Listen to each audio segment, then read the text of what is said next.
তিনি বেশ কিছু দাবির সঙ্গে একমত, আবার কিছু কিছু দাবির সঙ্গে একমত না। যেটি তিনি বললেন যে সেই দাবি যদি একমত হবে তাহলে তো একই হয়ে গেল।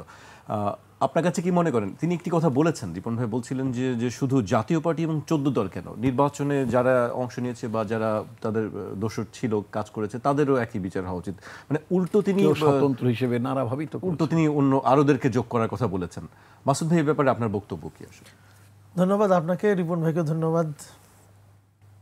অবশ্যই এই কথা ঠিকই। আমরা এখানে যে 5টি দাবি করেছি, দাবি 5টা কিন্তু স্পষ্ট। তো সেখানে একটা যে কথা নিয়ে শুরু করলেন বা শেষের যে কথাটা বললেন যে স্বৈরাচারের দোষর জাতীয় পার্টি, হ্যাঁ 5 নম্বর দাবি, যেটা স্বৈরাচারের দোষর জাতীয় পার্টি ও 14 দলের কার্যক্রম নিষিদ্ধকরণ।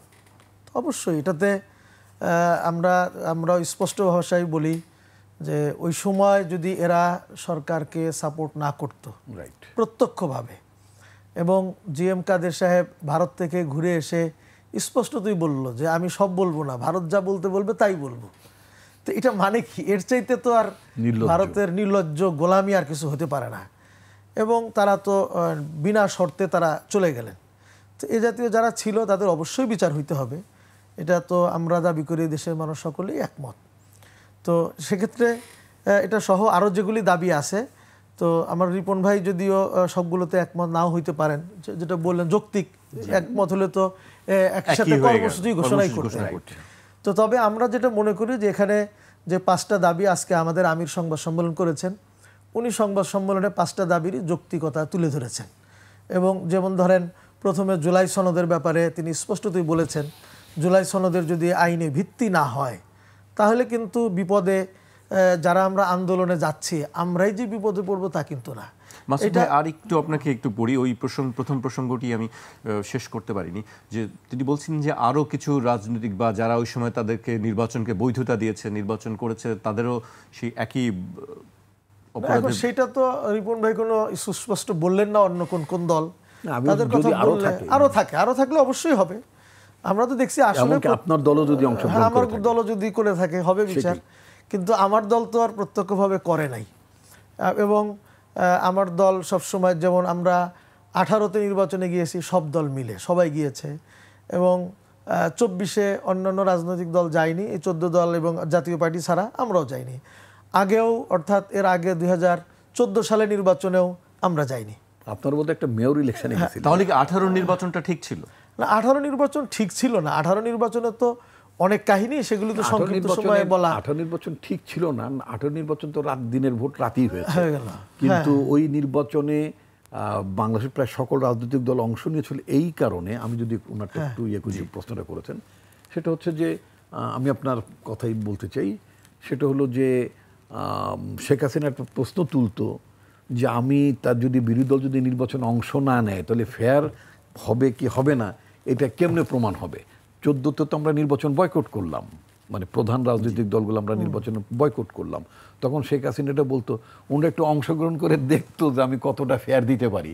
তো তখন বিদেশিরাও বললো, দেশের বুদ্ধিজীবীরাও বললো, নানা সম্প্রদায় বলল যে আপনারা অ্যাটলিস্ট অংশগ্রহণ করে দেখেন, মানে তুমি কেমন চরিত্রবান, তোমার সাথে লেনদেন করে বুঝি নাকি, লেনদেন না করলে তো বোঝা যায়। তো আমরা তখন আমরা হাসিনার সাথে যেটা করলাম, আমরা তার অধীনে, জানি সে অনির্বাচিত সরকার, জানি সে বেআইনি সরকার, মানে স্বৈরাচারী সরকার জানি, তথাপিও তার অধীনে আমরা নির্বাচনে সকল দলগুলো অংশগ্রহণ করলাম। এই কারণে সে যে মানে বলে যে ফেয়ার নির্বাচন দেব, তার ফেয়ারটা দেখি কি হয়, তার ফেয়ারটা কেমন ফেয়ার সেটা দেখে। তারপর তো উনি এমন ফেয়ার দেখাইলো দিনের বাংলাদেশের ইতিহাসে, পৃথিবীর ইতিহাসে দিনের বেলার ভোট রাতে হয় না, উনি সেটা করে দেখাই। আপনার কাছে সেটাই আসলে ওই সময় আরো বেশ কিছু কারণ ছিল, এবং আমাদের কাছেও যে খুব বেশি মানে আমরা তার প্রতি আস্থা রাখতে পারছিলাম বিষয়টা এরকমও না। তখন আমরা দেখলাম যে বিএনপি সহ অন্যান্য দলগুলো আস্থা রাখতেছে, এবং শেখ হাসিনা কিন্তু বলল যে আমার উপরে আস্থা রাখেন, আমি একটা ভালো ভোট করব, এ জাতীয় কথা বলেছে। আমরা তখন প্রতিবাদ করেছি, ওনার উপরে আস্থা বিশ্বাস রাখা যায় না। তো এরপরেও অন্যান্য রাজনৈতিক দল গিয়েছে, আমরাও কিছু যৌক্তিকতা আর আলোকে আমরা গিয়েছি। এছাড়া তো আমরা আর কোনো জাতীয় নির্বাচনে হাসিনার অধীনে আমরা যাইনি। আমার ভাই যেটা বলতেছিলেন যে আমরা কিছু সিটি কর্পোরেশনে গিয়েছি, এটা সব দল গিয়েছে, বিএনপিও গিয়েছে, আমরাও গিয়েছি। গেছেন না মানে আমি নির্বাচন করছি না, আমি ঢাকা উত্তরে সিটি কর্পোরেশন নির্বাচন, মেয়র ইলেকশন করেছি দুইবারই তো আমার সাথে তাবিদাওয়াল ছিলেন। দক্ষিণে তো ইশরাক আন্দোলন করলেন মেয়রের চেয়ার পাওয়ার জন্য, তো ইলেকশন না করলে কিভাবে করেছেন?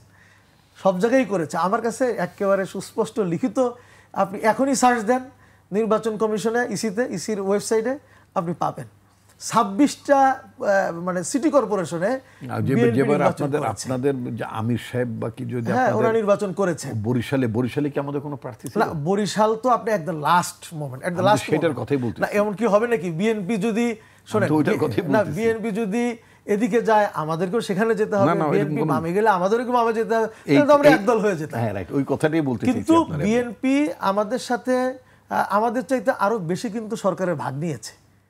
আমরা 18 নির্বাচনে গেলেও আমরা কিন্তু অনেক শর্ত সাপেক্ষে গিয়েছি, আমরা কিন্তু গণভবনে যাইনি, কিন্তু এটা মাথায় রাখবেন, সব রিপোর্ট আছে।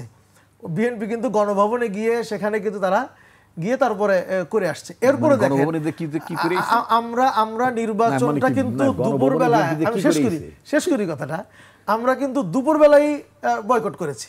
দুপুরবেলা আমরা যখন দেখলাম যে না হচ্ছে না এবং ভোট আগে হয়ে গেছে, আমরা দুপুরবেলায় প্রত্যাখ্যান করেছি। বিএনপি কি করলো, তাদের 6 জন এমপিকে 2022 সাল পর্যন্ত হালুয়া রুটির ভাগ নিল তারা, এমনকি তারা প্লট পর্যন্ত পাওয়ার জন্য আবেদন করছে, যা এখন অনলাইনে ভেসে বেড়াচ্ছে।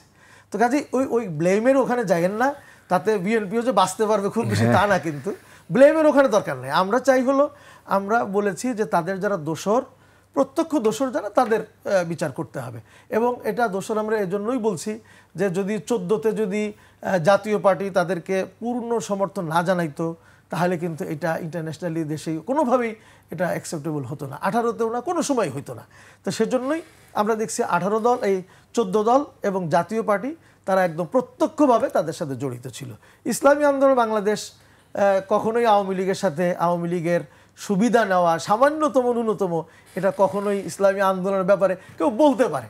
হাওয়াই কথা তো অনেক কিছু বলা যায়, সেটাও বলা যেতে পারে, কিন্তু দালিলিক একটা প্রমাণও কিন্তু কেউ কোনোদিন দিতে পারবে না। এটা আমি চ্যালেঞ্জ করে গেলাম মিডিয়ার সামনে।